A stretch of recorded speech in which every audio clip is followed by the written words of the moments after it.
Dictation start होगी 5 second बाद।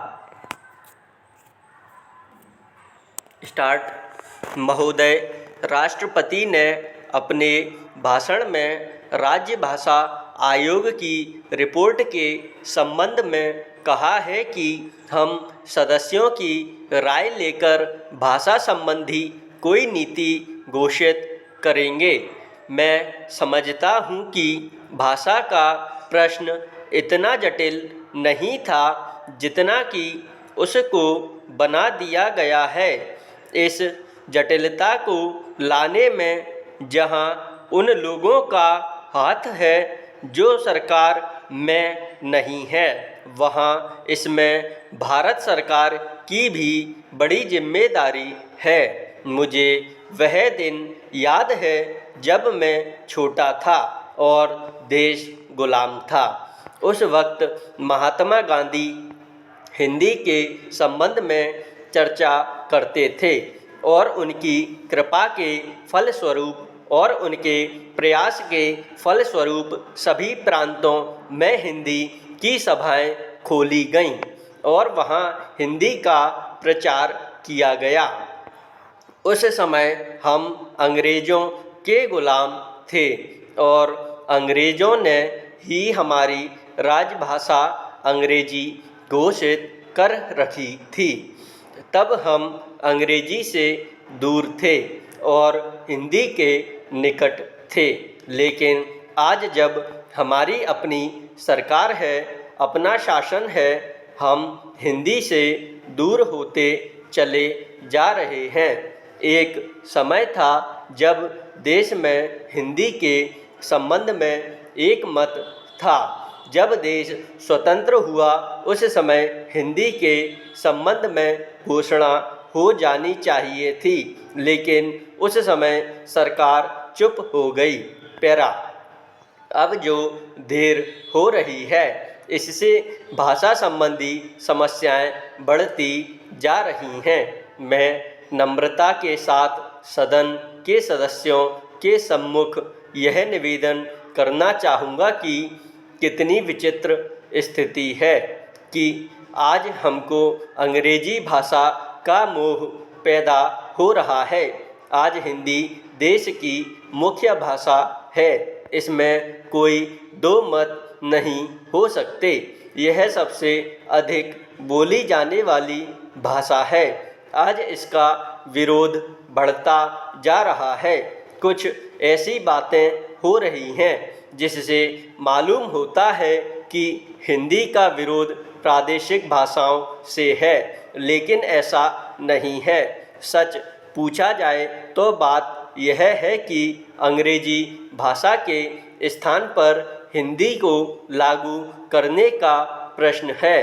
प्रांतों में काम प्रादेशिक भाषाओं में हो, किंतु केंद्र में तो हिंदी भाषा भाषियों को और कुछ जो अहिंदी भाषाभाषी लोग हैं उनको यह गलतफहमी हो रही है कि हिंदी वाले बलपूर्वक हिंदी को राजभाषा बनाना चाहते हैं, लेकिन इसमें कोई इस प्रकार का प्रश्न नहीं है।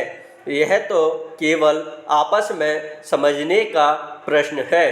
किसी स्वतंत्र देश में ऐसा नहीं है। महोदय, राष्ट्रपति के अभिभाषण में राष्ट्र की दशा का जो भी चित्रण किया गया है, उसे देखकर भविष्य के बारे में जनता के मन में अच्छे जीवन की आशा उत्पन्न होना कठिन है। अभिभाषक में अधिक बल शासन ने अभी तक जो कुछ किया है उसकी ओर दिया गया है, जबकि यह सदन और राष्ट्र की जनता आज हमारे सामने जो संकट खड़े हैं उनका निराकरण किस प्रकार किया जाएगा, इसके संबंध में मार्गदर्शन की आशा करती है। राष्ट्र जीवन के भिन्न भिन्न क्षेत्रों में सरकार द्वारा अपनाई गई नीतियों के जो परिणाम हुए हैं, वे हमारे सामने हैं और मुझे यह देखकर बड़ा दुख हुआ है कि राष्ट्रपति महोदय के अभिभाषण में राष्ट्र की सुरक्षा के लिए, एकता के लिए जो नए नए संकट खड़े हो रहे हैं उनका कोई उल्लेख नहीं किया गया है। कुछ ही दिन हुए हमारे रक्षा मंत्री ने एक भाषण में कहा था कि भारत 100% सुरक्षित नहीं है।